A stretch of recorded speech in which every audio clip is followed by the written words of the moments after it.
now stood in the way of total Nazi domination of Europe. Back in the Berghof, Hitler's private alpine retreat near Berchtesgaden, the Führer was jubilant. The small resistance movement in the Wehrmacht was demoralized. They could see the regime for what it was, but it was very difficult for them to act without trying to sell something to the public. And while Hitler was marching from success to success on the battlefield, it was very, very difficult for them to do that.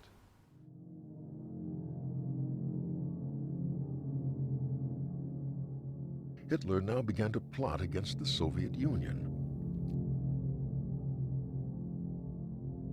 The military leadership had strong misgivings, but Hitler's recent victories gave him an aura of invincibility.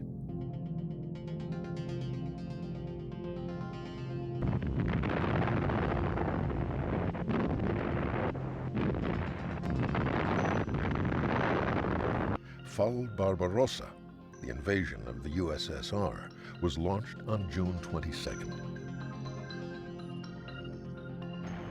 But Hitler made the mistake of parceling his forces out over 3 different thrusts. One toward the north and Leningrad, one toward the south and the oil fields of the Caucasus, and one much reduced central thrust towards Moscow. After initial successes, the Russian invasion soon faltered at the onset of winter. The central thrust petered out with the spires of Moscow in view. Morale plunged. Brauchitsch resigned. Rather than replace him, Hitler assumed personal control of all military operations in the East. On December 7, 1941, Japanese forces attacked Pearl Harbor. A date which will live in infamy. Overnight, the United States became a major combatant in the war. The spirit of the resistance in the German Wehrmacht soared. Beck began to seek out new members of the opposition force. People like Beck realized Germany's only chance was to try and attain some kind of peace with the West and then hopefully stem the tide in the East. One of the officers approached by Beck was General Olbricht, chief of the Army General Services Office and adjutant to General Fromm, the commander of the Reserve Army, with offices at the Bendlerstrasse in Berlin.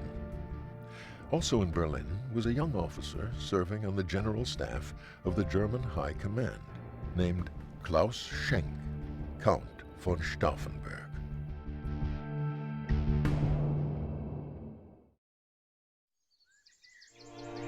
The von Stauffenberg family was one of the oldest and most distinguished aristocratic families of southern Germany. Both Klaus's father, Alfred, and his mother, Caroline, were aristocrats of high rank. There were many small kingdoms and principalities in Germany at the time, and his father was the Lord Chamberlain of the King of Württemberg, and his mother was a lady-in-waiting to Queen Charlotte of Württemberg. Caroline had already presented her husband with 2 sons, the twins Berthold and Alexander. In November of 1907, when she was 8 months into her next pregnancy, she decided to travel to Stauffenberg Castle in Jettingen. Seine Mutter hat ihre Schwiegermutter hier besucht und dabei kam dann Klaus eben auf die Welt und ein Bruder von ihm, Konrad, es waren auch Zwillinge, genau wie die ersten Brüder von ihm waren ja auch Zwillinge. Konrad died shortly after birth, but Klaus survived. For the next 10 years, the 3 sons grew up in the privileged comfort of the German nobility under Kaiser Wilhelm II. So he grew up as a young fellow in this royal atmosphere, and they had a small family castle of their own in Lautlingen, so he was born and raised in a very aristocratic atmosphere. But young Klaus was a sickly child. He had few friends, but developed a close bond with his elder brother Berthold. In 1914, war broke out, and Germany declared war on both France and Russia. Caroline made a point of taking tea to the soldiers passing through the local train station, and in the summer urged her sons to help the local women, now deprived of their menfolk, with the harvest. The boys were tutored at the estate, and later attended school in Stuttgart. In his spare time, Klaus read and learned to play the cello, so that he and his brothers could perform trio sonatas by Mozart and Haydn. One day, they learned that Germany had requested an armistice. Klaus was in tears. And he was, of course, still a boy when that war ended, in Germany's defeat and in the national, what was so seen by so many people, including Stauffenberg's family, as the national humiliation of the Treaty of Versailles in 1919.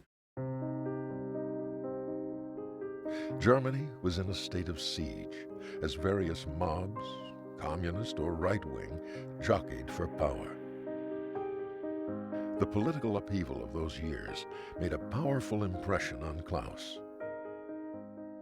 He resolved to become an officer, for he believed that the officer corps had always served as a powerful stabilizing force in German life. In 1926, he joined the family's traditional regiment, the 17th Cavalry Regiment in Bamberg.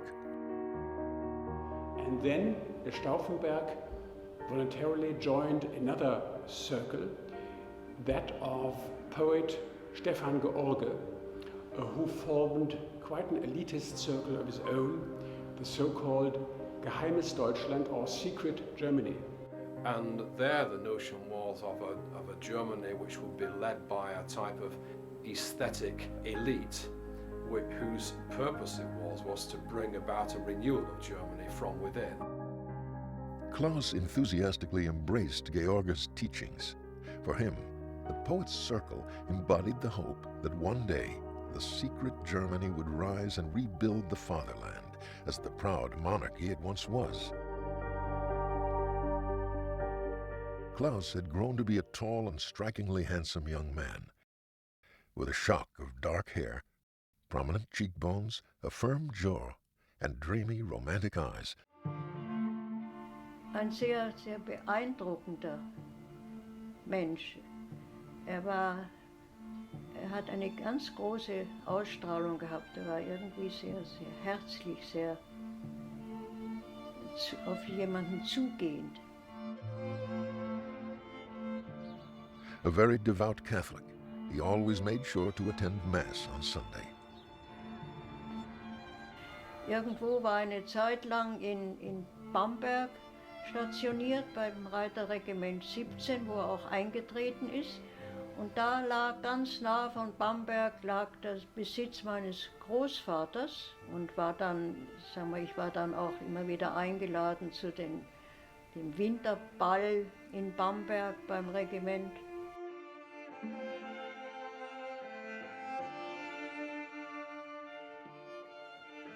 One day, he met a pretty young 16-year-old who was attending a local girls' boarding school by the name of Nina. Her actual name was Baroness Elisabeth von Lerchenfeld. In 1930, after he had been promoted to second lieutenant, Klaus proposed to Nina, even though he was only 23. Und als sie sich dann entschlossen haben, sich offiziell zu verloben und zu heiraten, stieß es überhaupt nicht auf Begeisterung bei der Mutter meines Großvaters, weil man natürlich als Offizier überhaupt viel zu wenig verdient hat. Und die Mutter meines Großvaters, genannt Dolly, hat also versucht, ihrer Gegenschwieger das irgendwie auszureden. Das sei völlig unsinnig. Und dann hat aber die Mutter meiner Großmutter in den höchsten Tönen gesagt, aber sie haben sich schon geküsst. Nina accepted his marriage proposal. even though the couple knew that army rules forbade him to marry until Klaus was either 27 or had completed 8 years of service. In 1923, Germany's Weimar Republic had been hit hard by rampant inflation. Money earned by a worker at the end of the week was often worthless by the time his wife tried to spend it at the shops. In the early 1930s, the global depression once again hit Germany's Weimar Republic. Wir wollen nichts anderes als Friede, wollen nichts anderes als Ruhe, wollen nichts anderes. The turmoil prepared the way for the rise of the dictatorship of Adolf Hitler. Stauffenberg found that the teachings of Stefan George had much in common with German National Socialism and supported Hitler's appointment as chancellor. Some said his reaction was enthusiastic. He was one of those who, the general atmosphere amongst those circles in Germany was that they supported the Nazis in as far as the Nazis promised a sort of re-emergence of Germany, a renaissance for Germany on the world stage, and an end to the sort of humiliation that Germany had suffered at the end of the First World War. Personally, I think that perhaps for some time this very esoteric circle of Stefan George may have blinded Stauffenberg for some time to the cruel realities of his country. Many other resistors, many people who later on became Stauffenberg's fellow conspirators, were aware of the evil of Hitler much earlier than Stauffenberg was.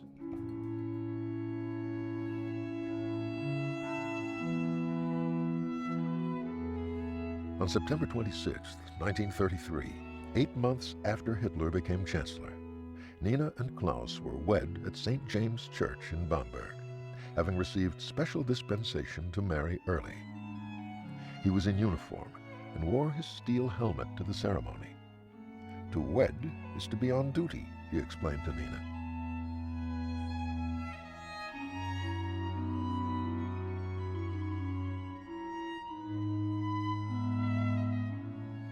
The couple then took the train to Rome and honeymooned in the Eternal City before moving on to Verona and Florence.